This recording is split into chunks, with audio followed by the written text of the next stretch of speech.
Hey everyone, yes, it's me again. My name is Mike and I'm back for another video. And in today's video, I'm gonna talk about wedding gowns. I'll be sharing with you my own experience in choosing which gown should I wear on my wedding day. Should I go for RTW or custom made? If you wanna know my story, just keep on watching.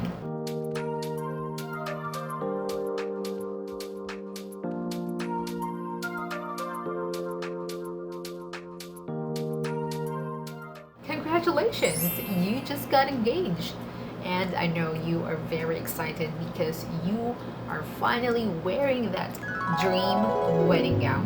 Admit it or not, you have already envisioned yourself wearing an elegant, classic, and sophisticated wedding gown, don't you? So throughout this video, I'll be sharing with you some tips that will help you decide which path you should go. I will also share my thoughts about the difference between RTW and custom-made wedding gowns. Again, this story I'm going to tell you is based on my experience. I'm not an expert in this field, but I could say that I know what gown I want for myself. So, I'm gonna show you, okay? See, I even sketched my own wedding gown. This was August 25, 2007. That was 13 years ago. Mag-18 pa lang ako. Wala pa akong kamumuang pero gusto ko na ikasal. Well, my point here is, once in our life, we've already imagined ourselves wearing that dream wedding gown. And the moment we got engaged, nabupuwet na tayo. Kakapinteres natin ng mga pegs natin. Tip: kung nakita mo na yung gusto mong wedding gown, dapat mag-stick ka na dun. Hindi ka na dapat tumitingin sa iba.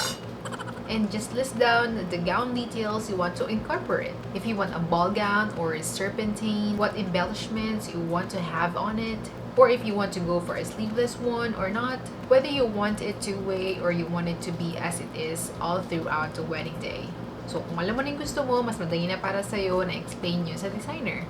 I also suggest that you align it with your personality. Para pag sinuot mo yung gown mo, people can say that bagay sa yung gown mo at ikaw na ikaw yung gown mo. I also have those sleepless nights Pinteresting my wedding gown pegs and searching for that bridal couturier who will make my dream wedding gown come true. We all know that this is a once-in-a-lifetime life celebration and we just wanted it to be an almost perfect event. Almost lang kasi wala ng perfect wedding. And of course, we just wanted the best at maging happy tayo, satisfied tayo sa mga magiging outcome ng wedding planning natin. And that includes the bridal dress. Naiisip ko pa lang, na-excite na ako kasi I know that once I walk down that aisle, all eyes will be on me. And dapat maganda yung bridal dress ko. Okay, so the truth is, I both have them. Nagpa-customize ako ng Nagpa-custom made ako ng bridal wedding gown ko.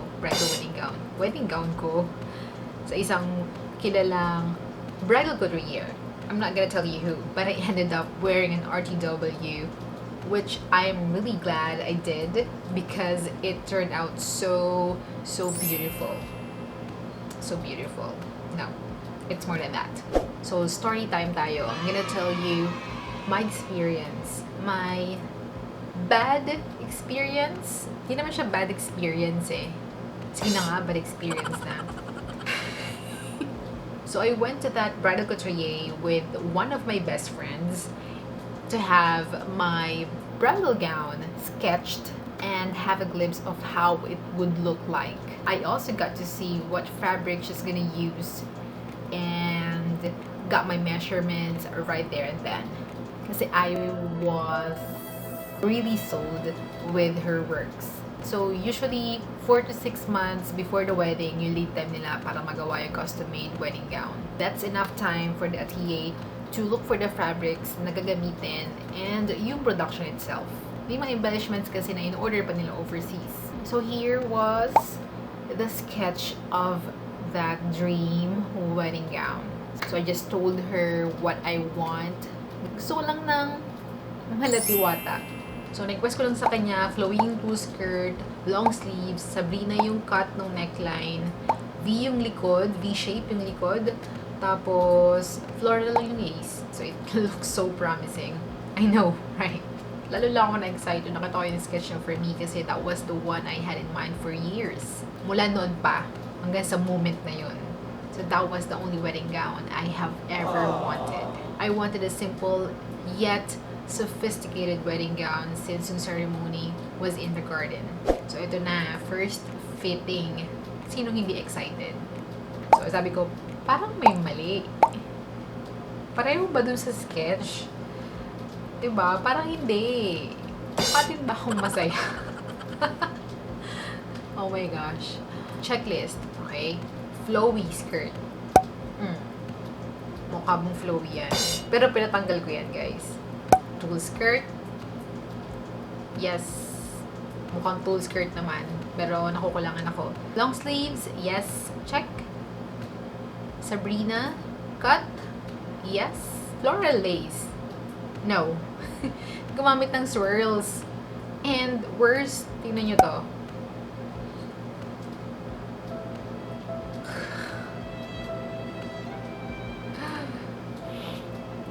Nag-request nga ako ng floral, pero hindi ko alam bakit may mga swirls. Combination ng swirls, tapos may floral.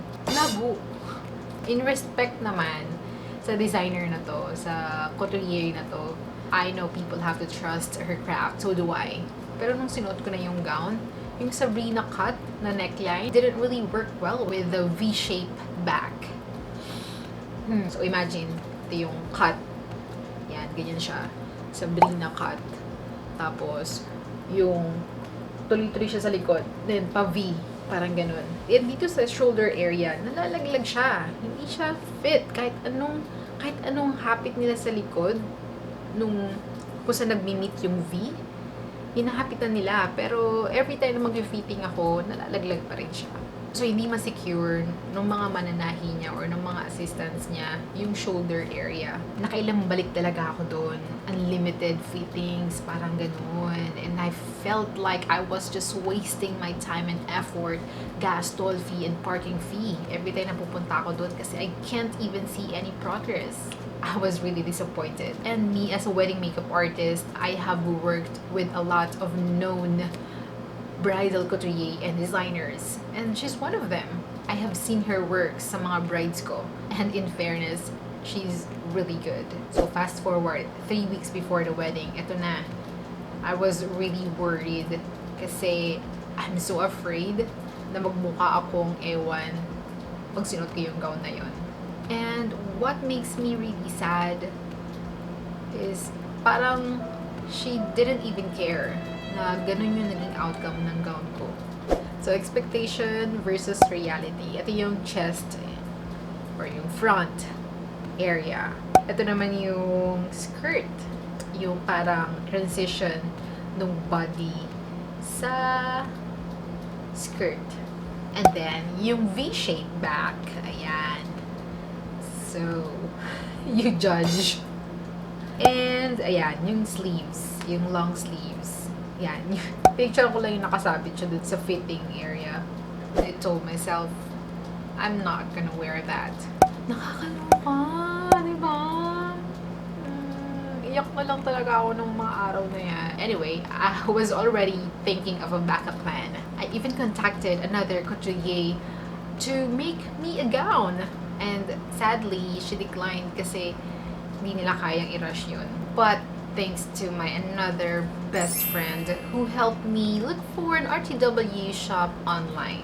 And finally, the search is over. I finally found White Label Bridal. Yes, another sleepless night looking through their Instagram page, and I was really in awe that they have these gorgeous gowns that I've been wanting.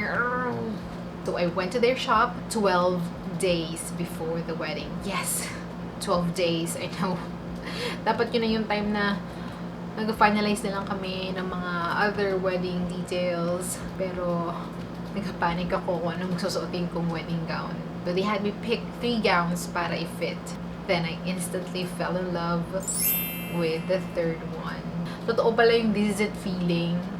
Lalo ko to rin nasabi na hindi ko susuotin yung isa. Sorry, not sorry. So I just won't show you the first 2 gowns na finit ko. Baka kasi may nagsuot na nun. So I just had 2 fittings. So first and yung final fitting. So 3 days before the wedding, I was able to pick it up. So here I am in my beautiful RTW wedding gown. Sorry, but I just can't imagine wearing that custom-made gown. Well, it was really good to have a custom-made wedding gown. You get to have a somehow uniqueness because it was made specially for you. But medyo hassle lang kasi you have to go back and forth for fittings. And matagal, at least 4 months pag nagpagawa ka. On the other hand, kapag RTW wedding gown, pupunta mo sa shop, pipili ka na lang. And you get to fit the gowns right there and then. So you get to see how it looks on you in an instant. And you will know how it feels when worn. Kung mabigat ba, nakakagala o nakakaupo ba ng maayos. Whether you choose an RTW or custom-made wedding gown, please know that they have their own advantages and disadvantages. Sa custom-made, magagawa mo yung gusto mong wedding gown. Pero sa RTW, yun na yun. But both can be fitted according to your measurements. Sa custom-made, ang lead time 4 to 6 months. Pero sa RTW, kahit 12 days, parang yung sa akin, makuha mo na siya kaagad. Kaya nga siya ready to wear eh. Medyo rush nga lang yun. So sa custom-made, there's a possibility na unique yung gown mo. But for RTW, for sure, there is someone out there who has the same gown as yours. But who cares? So sa custom-made, unlimited fittings. You keep going back and forth until it perfectly fits you. Whereas RTW, you can have it in 2 fittings. You will save time and effort, gas, toll fee, and even parking fee. So sa custom-made, from the sketch, you still have to wait 1 month before your first fitting. But with RTW, you get to see and feel the gown right there and then. And masasabi mo agad if it's the one. So I also have questions like, bakit ngayon ko lang nakita si White Label? Bakit hindi ko na consider sumubok ng RTW muna? Kung open-minded lang ako about RTWs, maybe I could have prevented what happened. It could have saved me from the stress and hassle that I've experienced. But yeah, I'm still thankful. I can still say that it wasn't too late after all. I was still able to wear that beautiful gown on my wedding day. So these off-the-rack wedding gowns are often ignored, but in reality, it will save you from all the hassle. I know custom-made gowns is something that is non-negotiable somehow. Maybe because this is what you have dreamed about. Pero hindi natin nare-realize, maraming RTW dyan na magaganda din na kaya ring tuparin yung pangarap mong wedding gown. Kung naisip nyo nga yung design na gusto niyo, for sure naisip na rin yan ng mga designers na may mga RTW collections. You see big names like Francis Libiran, Vera Wang, Rosa Clara, and even White Label Bridal. They have a wide selection of RTW wedding gowns. Wearing RTW wedding gown doesn't mean that you are not unique. You see, these RTWs are classic.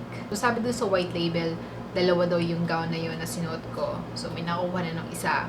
But I don't mind kung may kapareho ako. What really matters is I'm happy and I feel so beautiful wearing that wedding gown. Ito ha, this is just my personal opinion. So you have your pegs that you found on Instagram or Pinterest. So you saved it and you showed it to your couturier to make it for you. But think of this. What makes your wedding gown unique from others? Pinagaya mo nga lang yung peg na nakita mo sa Pinterest. Well, for me, na-realize ko, yung totoong custom-made wedding gown, wala kang kahit anong ipapakitang pegs sa kanya. Maybe just a bit of your preferences. Parang ganito, ikaw na bahala, basta wag lang ball gown ha, tsaka hindi masyadong ma-emphasize yung braso ko. You just let her do her job and trust her which wedding gown will look best on you. And that's the only time that you can say, this gown was really made especially for me. All these things are just based on my own experience, and this might sound a bit subjective to you. But at the end of the day, the decision is still yours which path you're gonna take, whether you buy an off-the-rack wedding gown or have it custom-made just for you. And that's all for today. I hope you enjoyed watching this video. If you learned something and found this video helpful, give it a thumbs up. If you want more of this, let me know in the comment section down below. And if you want to see me again, hit that subscribe button. Again, this is Mike, and I'll see you again next time. Bye!